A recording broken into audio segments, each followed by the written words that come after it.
guys! Welcome to our channel. So, for today, pupunta kami ngayon sa palaruan. Yan. So, kita nyo naman, diba? Sa unang video, talaga naman ang bata, antok na antok. Minsan, itong anak kay plastic aba. Pero na nakita ang palaruan, akala mo naman, kayang-kaya ang sarili. Tapos, tingnan mo naman, nagpabitaw agad sa kanyang tatay.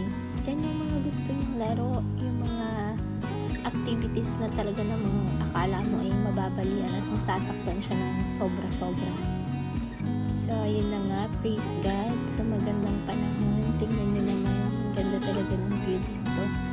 Actually, malapit lang to sa bahay namin. So, nilalakad lang namin.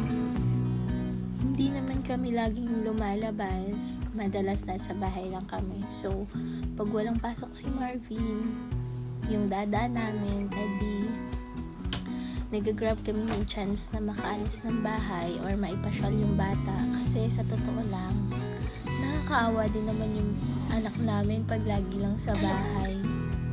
Some people think na parang ang sarap ng buhay namin kasi nasa ibang bansa kami, nandito kami sa Norway. Pero syempre, iba pa din pag nasa Pilipinas ka, yung maraming mag-aalaga sa anak mo, pwede kang kumilos anytime, pwede kang umalis kasi may papasuyuan ka, may nanay ka, may tatay ka na mag-aalaga sa anak mo. Kaso dito, kami lang tatlo, may pasok pa si dada namin sa work. So, most of the time talaga sa bahay, kami lang ni Clyde yung magkasama. Kaya ayan, tuwing lumalabas kami, kitang-kita naman sa mukha ng anak namin na sobrang saya na. O ayan, diba? Nangingialam na naman siya. Dumadaldal din. So, ayan. Nakita na nga ako sa video. Tinutulungan ko kasi si Clyde kung paano laruin yung mga laruan dito sa palaruan. Pero may sarili talaga siyang mundo. So, hinayaan ko na lang siya. Pag may anak ka na, mahirap, pero makita mo naman siyang masaya, worth it lahat. So, minsan, na-homesick ako kasi ilang buwan pa lang naman kami dito sa Norway. So, namimiss ko din yung amin, namimiss ko yung Pilipinas, namimiss ko yung mama at papa ko. And syempre, alam ko, namimiss din ang anak ko sila. Pero, wala, tuloy ang buhay, kailangan lumaban. Sabi nga kung saan ka dinala ni Lord, patuloy lang. Kasi, hindi ka naman niya dadalhin kung saan, or hindi ka naman niya dadalhin sa kung anong sitwasyon kung wala siyang balak sa'yo. So, pag si Lord yung kasama mo, laban lang with faith. Hindi din madali yung buhay dito, lalo na pag isa lang yung nagtatrabaho. So, since bago lang ako dito, nangangapa-ngapa pa and may mga inaasikaso pa rin kami, kailangan after ko mag-asikaso and makapag-aral ng nurse course. Nurse course is yung language nila. So, kailangan ko mag-aral para makapaghanap din ng trabaho kasi mahal din yung mga bilihin dito. So, may baby pa kami, may anak pa kami. So, kailangan namin ng mga kailangan namin na extra para pa sa mga pangangailangan niya, syempre. So, yan, diba?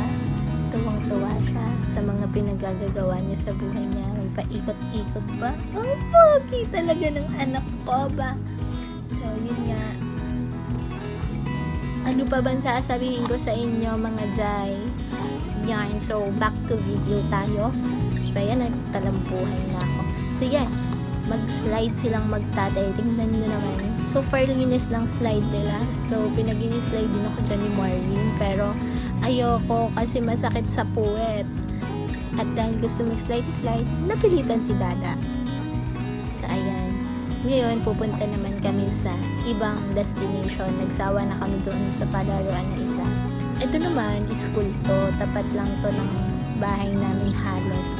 So, si Clyde, tuwan-tuwa rin dito. Palakad-lakad siya. Actually, unang labas namin dito is snow So, hindi din namin masyadong nakita yung mga palaruan, yung mga equipments ba ng mga bata for fun. So, yan. Ito, favorite ni Clyde to. akala niya siguro makakaakyat siya dito kaagad eh. So, tuwang-tuwa siya dito. May nakita kasi siyang mga bata na umaakyat-akyat dito. So, ginagaya niya talaga. Tignan niyo naman. Kayabang-yabang. Oh, ayan na nga. Sa gulong naman siya na umiikot.